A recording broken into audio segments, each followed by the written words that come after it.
ہم سی پیک کے رستے سے ہوتے ہوئے پہلے مستنگ اور پھر ہم آئے کلات، جو کہ بلوچستان کا کسی زمانے میں بلوچستان جب ریاست ہوا کرتا تھا اس زمانے میں یہ دارالخلافہ تھا، اور یہاں پہ بلوچستان کے جو بادشاہ تھے، جو قوانین تھے، وہ بیٹھتے تھے۔ تو اس وقت میں جس حویلی میں ہوں، حویلی تو میں نہیں کہوں گا کیونکہ یہ ودانی ہے اور یہ مسجد کی ودانی ہے، تو ہم جہاں پہ اس وقت کھڑے ہیں اس ودانی کا جو ہے تقریباً عمر اس وقت 400-500 سال ہے، اور یہاں پہ خان آف کلات اور ان کے جو پہلے قوانین تھے، نوری نصیر خان اور خان محمود خان، اعظم خان، یعنی 1935 کے بڑے زلزلے سے پہلے یہاں پہ قوانین رہتے تھے، یہ ان کا مسجد تھا، یہاں پہ وہ نماز پڑھتے تھے۔ اس طرف پھر میں آپ لوگوں کو ایک تاریخی جو قلعہ ہے، وہ تقریباً ہمارے جو آثار قدیمہ کا جو محکمہ ہے، جنہوں نے کسی چیز کا کوئی حفاظت نہیں کی ہے بلوچستان میں، مہر گڑھ کا بھی انہوں نے حفاظت نہیں کی ہے، تاریخی جو آثار تھے ہمارے میوزیم میں ان کا بھی وہ حفاظت نہیں کر سکے، تو اس ویرانے میں کلات کے اس پہاڑ کے اوپر وہ اس تاریخی میری کا کیا حفاظت کرتے۔ بہرحال وہ بارشوں کی وجہ سے اور آب و ہوا کی وجہ سے، وقت اور حالات کی وجہ سے وہ میری تقریباً ختم ہے، ان کی 1-2 دیواریں اور ایک برج جو ہے وہ ابھی تک ہے سلامت، مگر یہ جو مسجد ہے یہ تقریباً اپنے اصلی حالت میں ہے اسی زمانے کے۔ میں نے کہا کہ یہ میں آپ لوگوں کو دکھا دوں۔ کلات جو ایک تاریخی شہر ہے بلوچستان کا، اس کے اوپر بہت جنگیں ہوئی ہے، انگریز بھی یہاں پہ حملہ آور ہوا ہے، سکھ بھی ہے، اور پھر پاکستان بننے کے بعد بھی ان قوانین کے ساتھ ہماری لڑائیاں ہوئی ہے۔ اس وقت جو میں آپ لوگوں کو علاقہ بتا رہا ہوں، یہاں پہ ایک مشہور مسجد ہے جو مسجد حضرت علی کے نام سے وہ لوگ یاد کرتے ہیں۔ لوگوں کا یہ کہنا ہے کہ یہ مسجد حضرت علی کرم اللہ وجہ نے اپنے مبارک ہاتھوں سے اس کی تعمیر کی تھی، اور پھر اس کے بعد صحابہ کرام یہاں پہ آئے تبلیغ اسلام کے لیے بھی، اور پھر کچھ صحابہ کرام یہاں پہ شہید بھی ہوئے جہاد میں۔ میں نے آپ کو بتایا تھا کہ جب 1935 میں وہ بڑا زلزلہ آیا تو یہ تعمیر اور یہ قلعہ یہ تو منہدم ہو گیا ہے، اور یہ مسجد بھی ظاہر ہے ویران ہو گیا ہے، کیونکہ یہاں کے جو نماز پڑھنے والے تھے یا جو شاہی خاندان ہیں وہ یہاں سے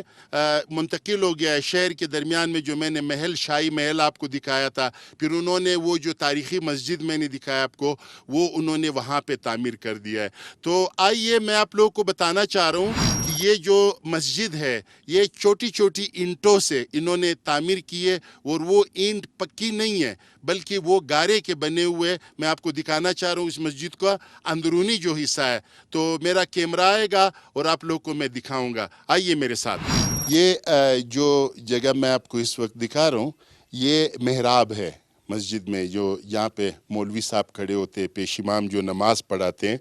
اور یہ جو میں آپ کو دکھانا چاہ رہا ہوں یہ پھر جب لوگ سنتے ہیں نا کہ یہاں پہ تواریخی کوئی آبادی تھی یا قلعہ تھا یا مساجد میں، تو وہ پھر کیا کرتے ہیں، کوئی پیر صاحب ان کو کہتے ہیں کہ یہاں پہ جانا اور یہاں پہ کھدائی کر لینا تو آپ لوگ کو خزانہ مل جائے گا۔ تو یہ مجھے ایسا لگ رہا ہے کہ وہ خزانے کی تلاش میں جو لوگ آئے ہوئے انہوں نے یہ کنواں کھودا ہے، لیکن اب پتہ نہیں ان کو خزانہ ملا ہے یا نہیں ملا ہے۔ لالچ تو ہمارے خون میں شامل ہے انسان کی۔ تو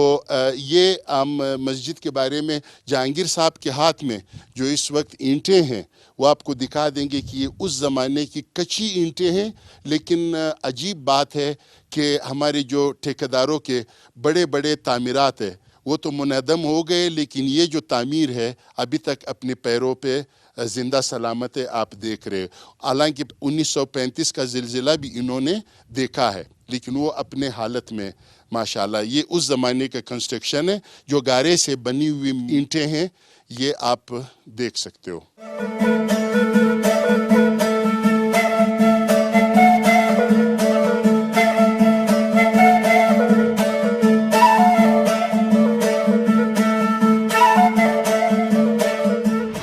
جی اس وقت ہم جو پرانی میری ہے وہاں پہ ہم کھڑے ہیں، اوپر آئے ہیں ہم، یہ پہاڑ ہے اس کے اوپر ہم کھڑے ہیں۔